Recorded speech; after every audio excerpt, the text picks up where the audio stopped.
Hey, Grant with Gearhead School.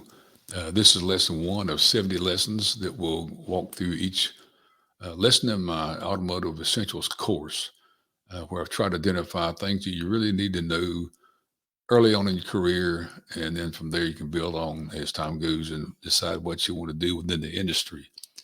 And this is coming today from and every day from my bunker here. And I've got a dedicated office just to do this. I'm trying to be serious and put out good content. But let's quit blabbering here and get on with the story here. Now, I'll probably just go away so you can focus on the screen. This is how every lesson looks. You'll, on the left hand side, we can jump to any of the 70 lessons in any order. It makes sense to do some things before others, but I'm a big firm believer that just in time training, I'll let you decide if you want to jump ahead when you want to jump ahead. So I have no restrictions on accessing any lesson in this course. This is general terminology. As you can see, if you know the right terms, you get accepted quicker. And so I'm a big believer in that. And every lesson starts off with a video at the top. It's an overview of that lesson. A little quick, maybe a 2, 3, 4 minute video, which overviews the lesson. Here again, you can watch a video, not watch a video. I think it'd be advantageous to do it. The next thing you see in all my lessons is a table of contents, and these are the major categories, and these are links. You can go straight to general terminology, then go straight to a link and jump down to that area. Here again, I'm a big believer in JIT, just in time training. Though it seems simple, left to right side of the car is sitting in the driver's seat looking out the front window. This creates a lot of confusion for some people, but it's just that simple. Longitudinal versus transverse. Longitude is a long ways in the car. Transverse is like transverse graphene, left to right, right to left. You can talk about the directions on the car. Is a longitudinal drivetrain? Is it a transverse drivetrain? And so you'll see this term could be used a lot.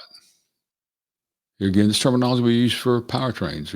If I were to tell somebody what kind of car you're working on, I say longitudinal rear-wheel drive, they should be able to visualize this image that you see because I've used terminology that should draw this image in somebody else's head.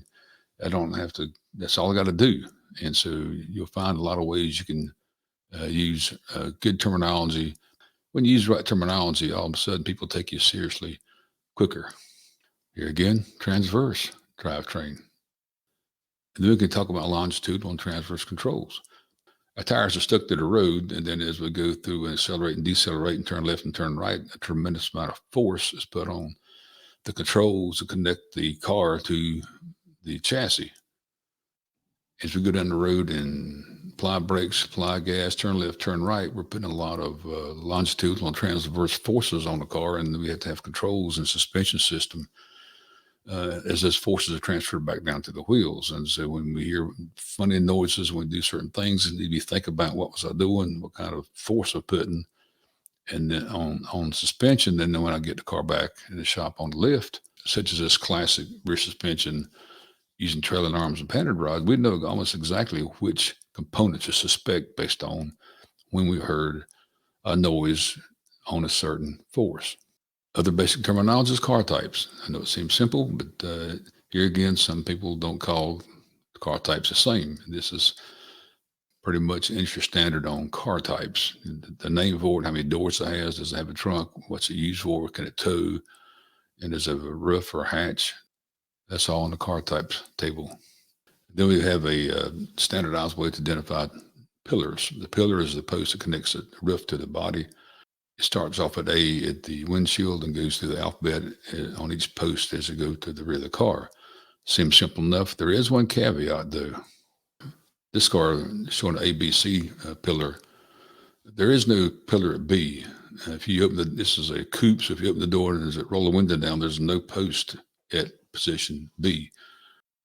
But one of the rules of pillars is the pillar at the back cannot be lower than a C. So if there's technically if there's not a B pillar there, it's implied in the back would be C. Hope that was a good start on general terminology. We have many more. As a matter of fact, this entire section, as you see to the left, is on terminology. It's very important. You can talk in the right language, and you'll be surprised. Somebody says this person took the time to know what they're talking about, and it makes an impression on a lot of people. The next review will be four-stroke cycle terminology. Thanks for watching. This is lesson 1 of 70. It's part of my Essentials course. It can be bought by individuals and organizations. Corporate accounts can use the seat plan where they buy a set of seats and swap out workers as needed. And we also do a lot of live streams. We'll do generally at least one a week. So if you're in the Essentials program, you can participate in live streams. All right. See you for lesson 2 coming up soon.